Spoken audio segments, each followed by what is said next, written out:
Before I make my Christmas ornaments, I have to melt down these 5 items into some nice metal bricks, also known as ingots.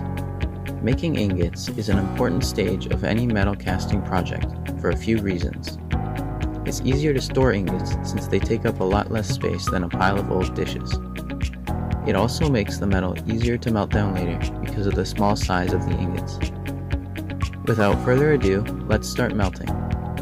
I started by cutting the big plate in half, and then I slowly melted the halves into the crucible.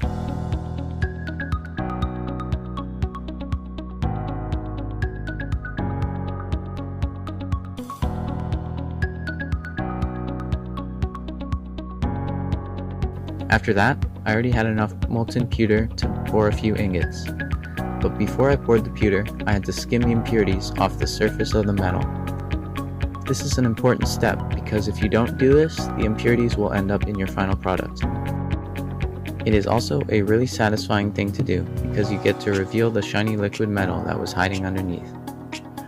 Then, I was ready to pour some ingots. Seeing the shiny liquid flow out of the crucible is always my favorite part of the process. After I poured the ingot, I filled up the crucible with the rest of the metal and poured a few more.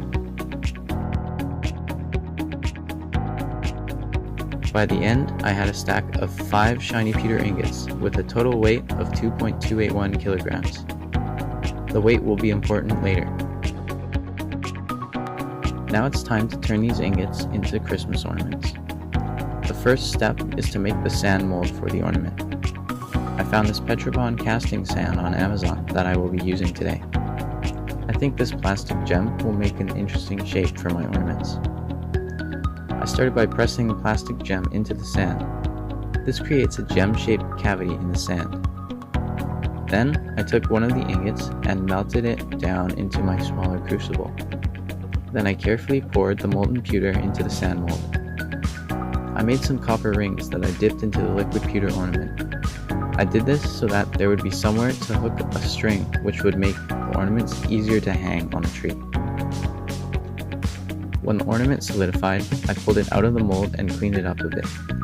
Then I made 14 more ornaments and polished them with sandpaper. This is what they look like before sanding, compared to how they look afterwards. Then I looped the string through the copper ring on the top and tightly tied them on. Now these Christmas ornaments are ready to sell. All 15 of them turn out really well.